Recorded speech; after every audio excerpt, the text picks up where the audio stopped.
Hi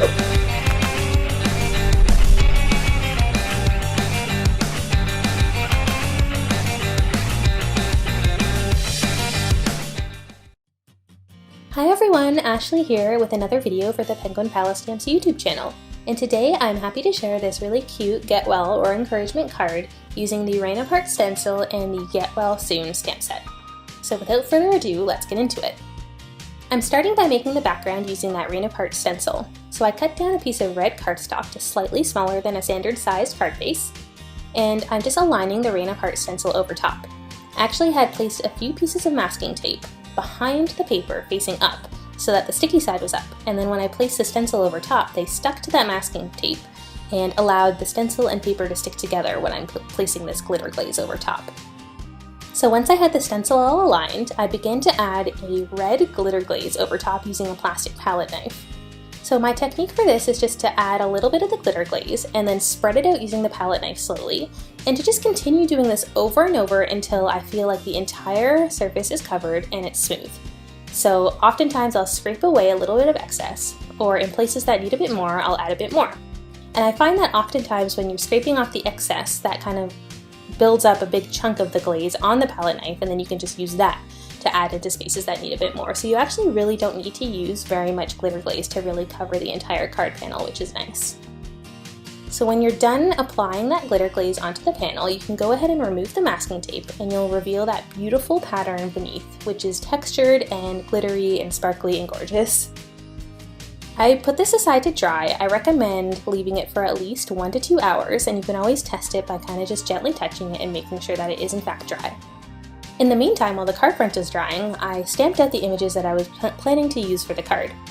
And like I mentioned, I used these cute mermaids from the Get Well Soon Penguin Palace stamp set. This stamp set comes with a few different cute images. It comes with 2 mermaids, one is sick and one is healthy. It comes with a rose, and then it comes with a few little bubbly heart bubbles. And I think this is really cute because the healthy mermaid is sort of giving the rose to the sick mermaid, or like bubbling up the hearts to help the healthy mermaid feel a little bit better. I'm just stamping out these images with some Copic-friendly black ink onto some Copic-friendly paper, that's Nina Solar White paper. And I'm stamping them out a couple times here, just to make sure I get a really nice, clean, crisp image. The Misty Stamp Positioner is really great for that. So once I've stamped out my images, I can then go ahead and color them in with Copic markers. I'm using my typical Copic coloring technique here, where I use a dark shade first and then blend it out with a light shade, often going back with the dark shade afterwards to add an extra layer of shadow. I'm going to go ahead and speed up the video, so feel free to continue watching, sit back and relax. If you don't like watching coloring, then also feel free to just skip ahead and watch the rest of the card come together afterwards.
Okay, so now it's time to stamp out the sentiments. And I decided that I wanted just a few simple sentiment strips. So I used a couple different My Favorite Things sentiment stamp sets to pick out just a few encouraging Get Well Soon type sentiments.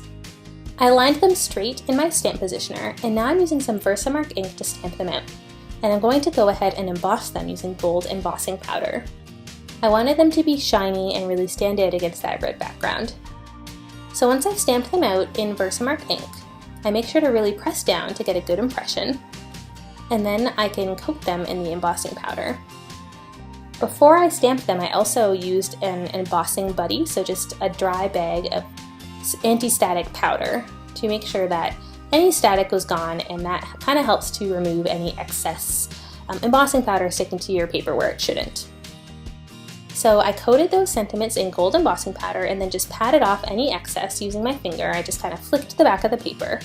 And if you don't actually get all of the little bits off that way, if the little bit does stick around, you can use a brush, or in this case I'm just using a little craft pick tool to just get them away manually. So I'm just kind of picking out a few little drops here and there and making sure that it's nice and clean. Then you can come in with your heat tool and melt that embossing powder until it's beautiful and metallic and shiny, and you'll know when it's done. It's very visually obvious, and it's a really cool change to observe. So this is always a really fun part of card making for me.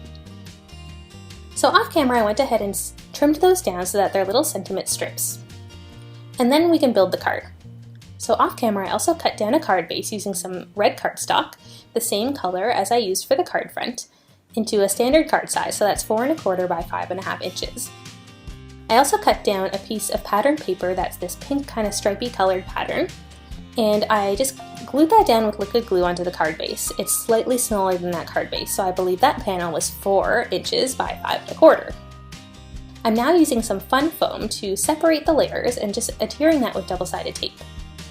And off camera I also went ahead and trimmed down that card front panel with that beautiful stenciled pattern on it to be even smaller than that border. So I believe I cut that down to 3 3/4 by 5 inches. So once this fun foam is adhered down to the card base, I can take that card front panel and adhere it down onto the fun foam, making sure to just center everything up nicely, and then you get that beautiful stripy border all the way around the gorgeous card front with the Rain of Hearts stencil pattern on it. And you'll see at the end of the video when I'm turning the card in the light how glittery and textured and beautiful that pattern came out. So I used some liquid glue to just adhere that rose into the healthy mermaid's hand so it looks like she's giving it to the sick one. And then I started kind of playing around with how to align my little sentiment strips onto the card. And I realized that one of them, it was just a little bit too wide for my liking. It really went across the whole card. It even hung off the edges a little bit. So I didn't like that. So I ended up just using 2 of the ones that I had stamped out, but that ended up working out just fine.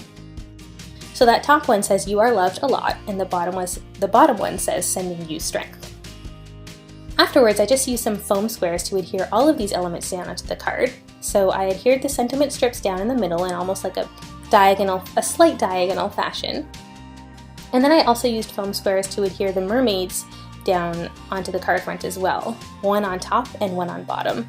So the sick one is on the top and this healthy one is on the bottom, handing her the rose.